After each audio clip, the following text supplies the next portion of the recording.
D ഇനി നിന്നോട് ആരെങ്കിലും ലൈനുണ്ടോന്ന് ചോദിച്ചാലേ എൻ്റെ പേര് പറഞ്ഞാൽ മതി. എന്തിനാ? നിനക്കെന്നെ ഇഷ്ടം എനിക്കറിയാം. അതിന് എനിക്ക് നിന്നെ ഇഷ്ടമല്ലല്ലോ. ഒന്ന് പോടി എന്നാണ് പറയാണ്ട്. സത്യമായിട്ടും എനിക്ക് നിന്നെ ഇഷ്ടല്ല. ആണോ? ആ എന്ന് ഞാൻ ഒരു കാര്യം പറയട്ടെ.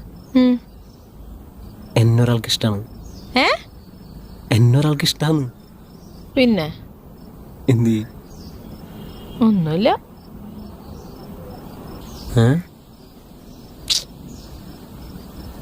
നിനക്ക് നീ കുഴപ്പമുണ്ടോ? എനിക്കെന്ത് കുഴപ്പം? കുഴപ്പമില്ല. എന്നാ ഞാൻ അവളോട് ഇഷ്ടം പറയട്ടെ. വേണ്ട. അതെന്താ?